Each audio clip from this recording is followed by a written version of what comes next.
Fala, galerinha do xadrez, tudo beleza? Estamos aqui no ano de 1984.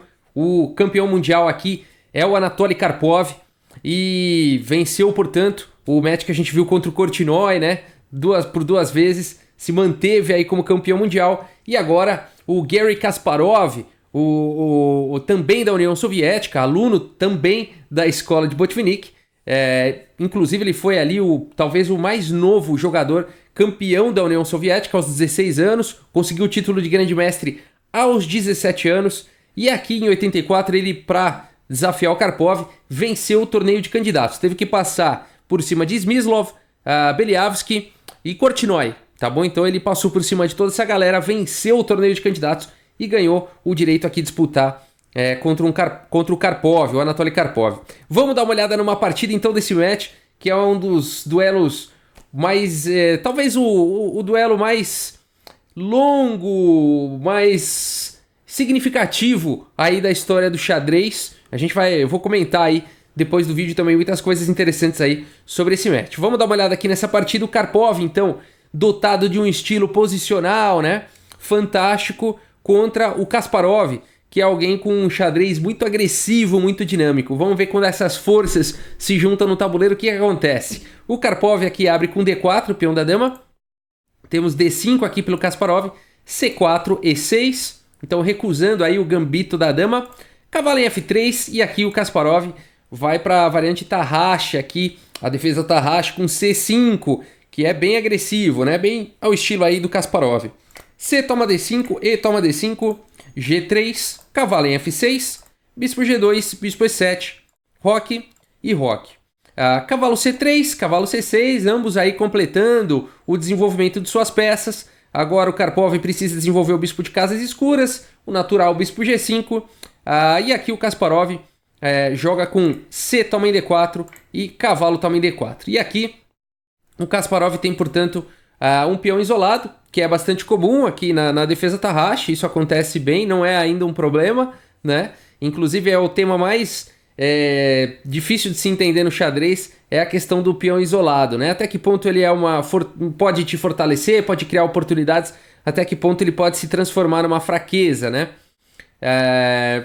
E a resposta não é tão clara, né? A resposta não é tão simples e depende muito de cada tipo de posição e de cada tipo de estratégia que o jogador que detém o peão isolado vai implementar. A partida seguiu com H6, o bispo está atacado, o bispo volta aqui para E3, torre E8, agora desenvolvendo aí a torre na coluna semiaberta, dama B3, fazendo uma pressão já aqui no peão isolado e também, de certa forma, atrapalhando um pouco o desenvolvimento aí do bispo de casas claras, fazendo peão em B7, e agora cavalo em A5, tentando tirar a dama daí.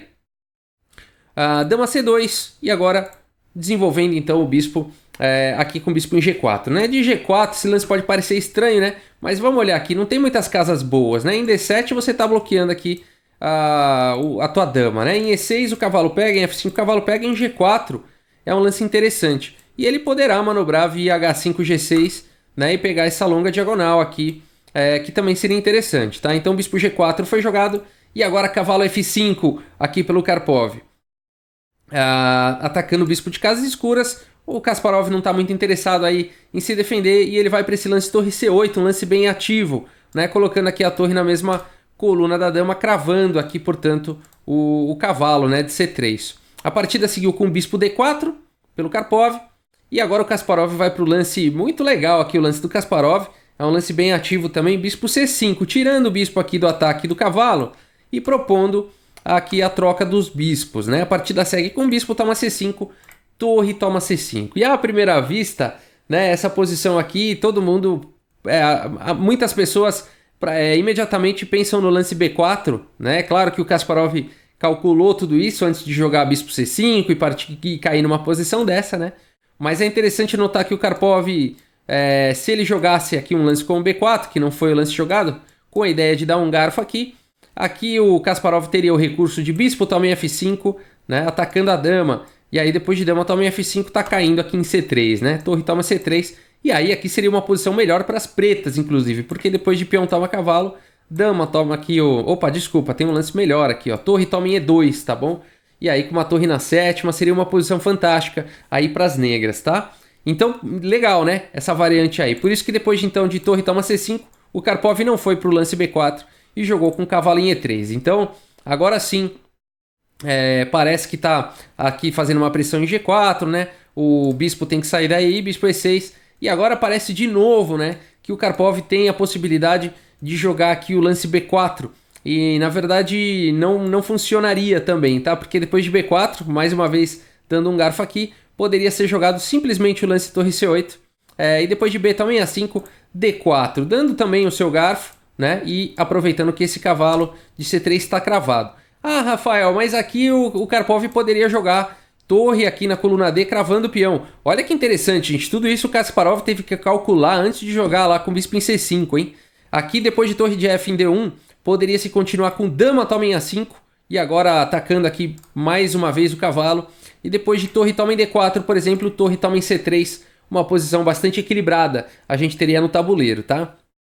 Interessante tudo isso, né? Então aqui depois de bispo E6, o Karpov não foi para B4, poderia, daria uma continuação equilibrada. Ele preferiu desenvolver aí a outra torre simplesmente, torre de A em D1. A partida seguiu com dama C8, tirando então a dama aqui da mesma coluna da torre e aumentando a pressão na coluna C. E agora o lance jogado foi dama em A4, né? Bom, agora que não dá mesmo para jogar aqui com B4, porque aí o peão de B era o defensor aqui do cavalo. Simplesmente torre toma C3 e aqui as pretas ficariam ganhas, tá bom? Então por isso que aqui depois de dama C8, agora o B4 não existe mais de jeito nenhum. Então dama A4 foi jogado, também de olho nas casas aqui B4, D4, né? Fazendo, para não ter aqui o problema do duplo, né? De dar um garfo aqui. A torre D8 foi jogado e agora a torre D3, a casa D4 por enquanto está bem segura aqui pela dama e pela torre. A partida segue com A6 pelo Kasparov, torre aqui de F em D1 dobrando então, e aqui olha só que legal de ver o Karpov unindo todas as suas forças aqui praticamente, ponto focal aqui de D5, o Karpov querendo mostrar, provar para o Kasparov que esse peão isolado na coluna D é uma fraqueza. E o Kasparov vai defendendo a sua tese de que tá tudo bem, continua aqui com cavalo C4, e agora depois de cavalo toma em C4, torre toma C4 atacando aí a dama, dama em A5, torre C5 atacando a dama, dama B6 e agora torre D7. O peão de D5 está muito bem seguro também aqui, com 4 defesas. A partida segue com torre D4 e agora dama C7 propondo a troca aí de damas. Dama toma C7, torre de D toma em C7 e aqui o Karpov faz o lance H3, restringindo aqui um pouco a atividade das peças do Kasparov. O Kasparov faz o lance H5, segurando aqui a expansão com G4, né? E também vai querer jogar uma estruturinha com G6 e rei G7. A partida segue com A3, G6, E3, rei G7. Interessante notar como o Karpov está colocando seus peões nas casas escuras, ao passo que o Kasparov colocou os peões nas casas claras. Num final aí de bispos de casas claras, se tivessem só aí os peões e os bispos no tabuleiro, quem tem os peões nas casas escuras, em geral, tem possibilidades melhores, né? Uma vez que os peões de casas claras poderão se tornar alvos aí do bispo de casas claras e os peões de casas escuras estariam imunes aos bispos de casas claras. A partida segue com rei H2, torre C4, bispo em F3, B5, mais uma vez o Kasparov expandindo, mas os peões nas casas claras mais uma vez. Rei G2, melhorando a posição do rei, torre aí de 7 em C5 e agora o Karpov acredita que é hora de trocar aí um pouco de peça. Torre toma em C4, torre toma em C4, torre D4, é claro, o Karpov conseguiu ele foi bem sucedido em colocar os seus peões nas casas escuras. Ele quer trocar o máximo possível agora e ir para um final com bispos. Vamos ver se ele consegue isso. Rei F8 aqui pelo Kasparov, bispo E2 atacando aí a torre, o Karpov forçando praticamente aí a troca de torres mais uma vez. E depois de torre toma em D4 e toma em D4, tá quase lá, só falta trocar os cavalos, né? Rei E7, cavalo aqui em A2, bispo C8, cavalo B4 e bispo C8, Kasparov jogou para já defender o peão ali de A6. E a partida segue com rei D6, o Kasparov rapidamente vai colocando o rei na partida. F3 aqui pelo Karpov, um lance importante aqui, tirando a casa de 4 do cavalo do Kasparov. Cavalo em G8, e de G8 esse cavalo vai querer manobrar para H6, F5 e fazer uma pressão no peão isolado, aqui de D4. H4 foi jogado, mais uma vez o Karpov colocando seus peões nas casas escuras. cavalo em H6, rei F2, cavalo em F5 atacando, portanto, o peão, e cavalo em C2 defendendo o peão de D4. E aqui o Kasparov, então, faz o lance F6, e a partida segue com bispo D3, e agora, depois de F6, o Kasparov pode jogar aqui com o lance G5, e essa posição é muito interessante, gente. A gente já está aqui no lance 44, será agora o lance 44, e a gente tem um final de bispo de casas claras cada um e um cavalo aí para cada um. Os reis muito bem colocados, né? A princípio, uma primeira olhada nessa posição, a gente imagina que é uma posição equilibrada, uma posição que vai levar aí ao empate. O Karpov vai para uma ideia genial. O Karpov é conhecido por fazer milagres em finais aparentemente empatados. Ele ganha final de bispos de cores opostas, ele ganha final de mesma cor de bispo de mesma cor com mesma quantidade de peão. É impressionante a habilidade de finais do Karpov. E ele vai para uma decisão muito legal aqui e ele decide abdicar aí do bispo. Bispo toma em F5 e bispo toma em F5. Aparentemente, a estratégia do Karpov seria manter os bispos, né, de casas claras, e afinal de contas os peões aqui do Kasparov ficariam nas casas claras e se tornariam alvos, mas eles poderiam ser muito bem defendidos aqui pelo próprio bispo de casas claras. O rei está muito bem colocado e agora o Karpov vai para uma ideia diferente. Os peões do Karpov já estão em sua maioria nas casas escuras, ou seja, estão imunes aqui ao bispo do Kasparov.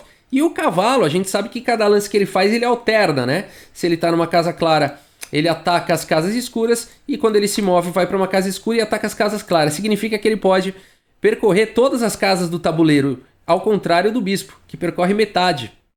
Interessante. Então o Karpov continua aqui com o cavalo em E3 atacando o bispo, bispo B1 e agora B4. Com esse lance, então, o Karpov realmente fixa aqui os peões do Kasparov. Esses peões estão realmente imunes aí ao bispo. Esse peão também impede qualquer possibilidade aqui de avanço, aonde o Kasparov pudesse ganhar mais casas para se infiltrar na posição. Então agora o rei não entra mais pela ala da dama. E a partida segue agora com G toma em H4. Esse foi o lance jogado pelo Kasparov.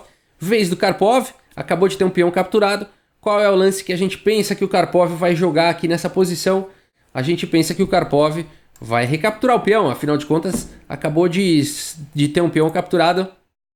Mas o Karpov é um jogador preciso, fantástico, um jogador com muita categoria em finais, e ele faz o lance cavalo G2. Pessoal, não se assustem, não é um lance fácil, tá, de ser entendido, é um lance bem sofisticado aqui do Karpov, mas a ideia dele é a seguinte, né? Com essa manobra, esse cavalo aqui de G2 virá para F4, que é uma casa escura, e de F4 vai atacar aqui em H5, e não vai existir uma defesa, né, para esse peão de H5, ou seja, aqui o Karpov, com isso ele consegue abrir a posição para o rei dele também poder entrar depois. A gente vai ver isso acontecendo agora, ó. Porque o Kasparov vê a oportunidade de ganhar um peão, H toma em G3 e agora rei toma em G3.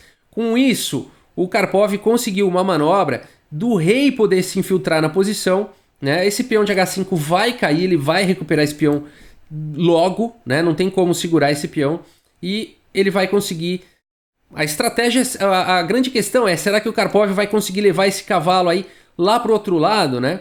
E fazer efetivamente funcionar a estratégia aí de que o cavalo pode atuar sobre todas as casas do tabuleiro, né? Porque em tese, o rei do Karpov vai fazer o rei do Kasparov ter que ficar se defendendo e o cavalo vai poder vaguear livremente do outro lado. Vamos ver se isso realmente pode acontecer. Rei E6, cavalo em F4 com cheque. Rei F5 e agora recuperando já imediatamente o seu peão. A gente vê que o sacrifício do Karpov de peão foi temporário, né? Ele já recuperou e agora com possibilidades de se infiltrar na posição. Vamos ver. Rei E6, cavalo em F4 com cheque. E agora o rei não pode ir muito longe aqui do peão, tem que defender o peão de D5. Rei D6, portanto. E agora rei G4, o Karpov vai ganhando espaço. Bispo C2, o Kasparov não tem nada a fazer a não ser esperar. Rei H5, bispo D1 e agora falando pro rei, ó, se você for muito longe, eu pego o teu peão de F3. E o Karpov decide então entregar o peão de F3 e ir para cima do peão aqui de F6. Rei então G6 foi jogado, rei E7, primeiro Kasparov defende o peão e agora cavalo toma D5 aqui com cheque. Rei E6, cavalo C7 com cheque, rei D7 e esse lance aqui foi um lance impreciso do Kasparov, né? Porque nessa posição, gente, Talvez rei D6 é muito difícil. Finais são muito difíceis, né, realmente. Depois que a partida já acabou e você pode analisar, fica mais fácil, né? Mexendo as peças e tal. Agora na hora é muito difícil você imaginar que rei D6 poderia equilibrar e rei D7 perde, né? Mas a ideia toda é que rei D6 mantém aí o rei fora de possibilidades de duplo aqui do cavalo no futuro, tá? Por exemplo, vou mostrar para vocês como a partida seguiu e aí eu volto aí depois. A partida seguiu com rei D7, não rei D6. E agora, depois de cavalo, também A6, bispo também F3, rei também F6, as brancas têm 2 peões a mais e não dá para se jogar, por exemplo, agora o bispo C6, que seria um lance importante na posição, porque cavalo B8 daria cheque e trocaria o bispo na sequência e um final com 2 peões a mais não seria dificuldade para o Karpov, tá? Por que eu tô falando isso, gente? Porque naquela posição aqui, ó, que o Kasparov jogou rei D7, se ele tivesse jogado rei D6, vamos ver a continuação como seria aqui, ó, igualzinho, cavalo também em A6, bispo também em F3, rei também em F6, e aqui, na partida real, o rei estava em D7, teve que jogar em rei D6.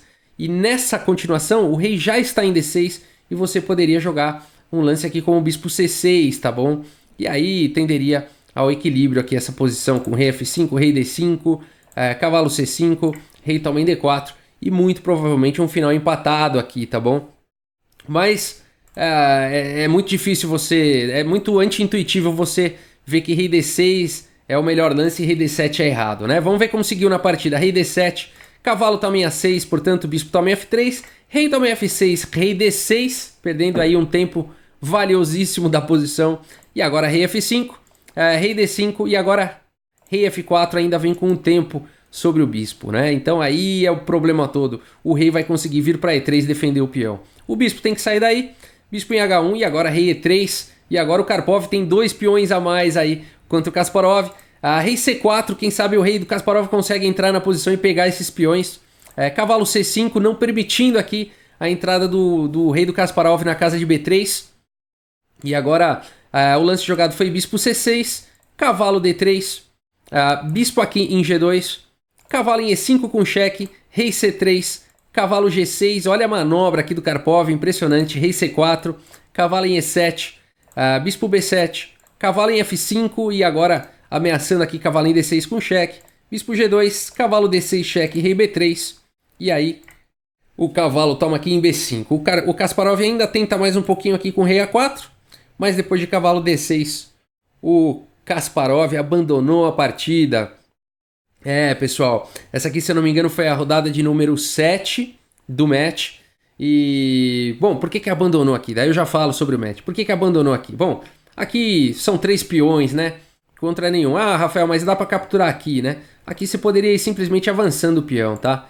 Aí teria que sacrificar o bispo agora, né? E aí esse final aqui, rei, cavalo e peão contra rei, é um final vencedor sempre, tá? De maneira forçada. Aí para as brancas, é claro que se as brancas não jogarem direito, podem afogar, né? Ou perder aí o peão, e aí já vai ser empate de cara, né?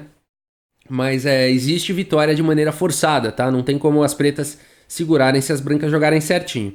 Então, por esse motivo, depois aqui de cavalo D6, o Kasparov abandonou a partida. E, se eu não me engano, essa é a rodada 7. Vale dizer que o Karpov aqui tá com 4-0, tá? O resto foram empates. E em termos de vitórias, 4-0 aqui pro Karpov. Incrível a atuação do Karpov. Daqui pra frente, até a rodada de número... Depois dessa rodada 7, até a rodada de número 32, se eu não me engano, todas as partidas foram empate.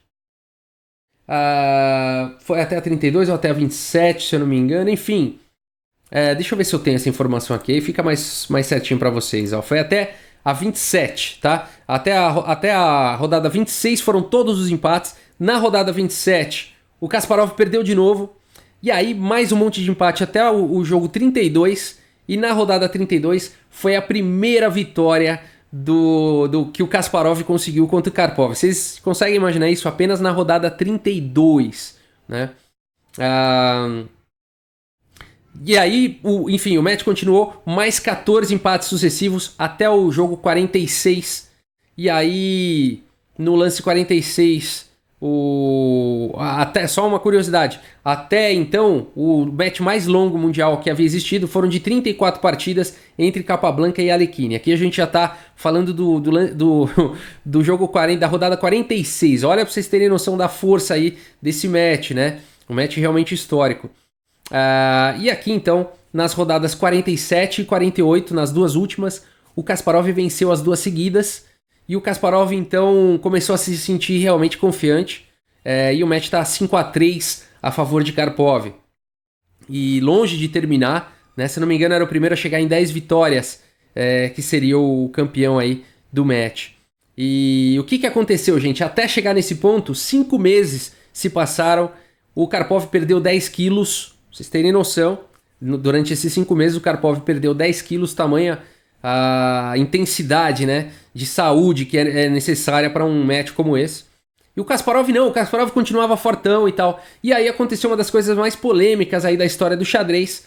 O presidente ali da Federação Mundial de Xadrez, ele declarou, simplesmente encerrou o match, por questão de saúde dos jogadores, e aí permanecendo a vitória, portanto, 5-3 para o Karpov, e o Karpov permanecendo como campeão mundial. Claro que existiu muita polêmica em cima disso, claro que a turma viu que o Kasparov havia ganho as duas últimas seguidas, ele estava numa inércia, muito provavelmente aprendendo ali como a jogar contra o Karpov e tudo mais, então muita gente falou que isso pode ter sido para proteger o Karpov, mas é de fato que o Karpov perdeu 10 quilos, então não se sabe exatamente se foi uma manobra ou se realmente existia essa questão de saúde por trás, mas marcou-se para o ano seguinte já, para 1985, o rematch, tá? Então haveria mais uma vez o duelo entre Karpov e Kasparov, passados alguns meses aí para eles poderem descansar, né? E por que eu tô falando tudo isso, gente? Esses são muitos matches Karpov e Kasparov, não dá para na nossa saga dos campeões do mundo aqui cobrir, por exemplo, as 48 partidas desse primeiro campeonato de 84, porque a gente vai ter campeonato Karpov-Kasparov em 85, até 90, tá? A gente vai ter Kasparov-Karpov, vai ter mais depois também. Então, no futuro, no canal, a gente pode até abrir uma playlist e mostrar as melhores partidas de cada um desses campeonatos. Mas se a gente não fizer dessa forma, a gente não acaba nunca aqui a playlist da Saga dos Campeões, tá? Então, pelo menos para esses primeiros 5 anos aí de duelos entre os dois, eu vou mostrar uma partida de cada ano e fica a promessa de abrir a playlist aí, caso vocês queiram, no futuro, de qualquer torneio. Uma ideia muito interessante também que vocês tiverem é mostrar o torneio de candidatos, aonde o Mequinho jogou, com certeza eu vou fazer isso mais pra frente, tá bom? Adorei a sugestão, enfim... tem o servidor lá no Discord, o Discord é para isso, todo mundo dá sugestão lá de partida, de frase, pode dar sugestão de playlist também, tá bom, gente? Então a gente vai seguindo assim e não fiquem tristes, né? A gente sempre vai ter o canal, espero eu que exista ainda por muitos e muitos anos, né? E a gente vai se deliciando sempre aí com tudo que aconteceu e acontece no xadrez mundial. Tá bom, pessoal? Muito obrigado pela audiência, um grande abraço para todos vocês e até a próxima, pessoal. Valeu!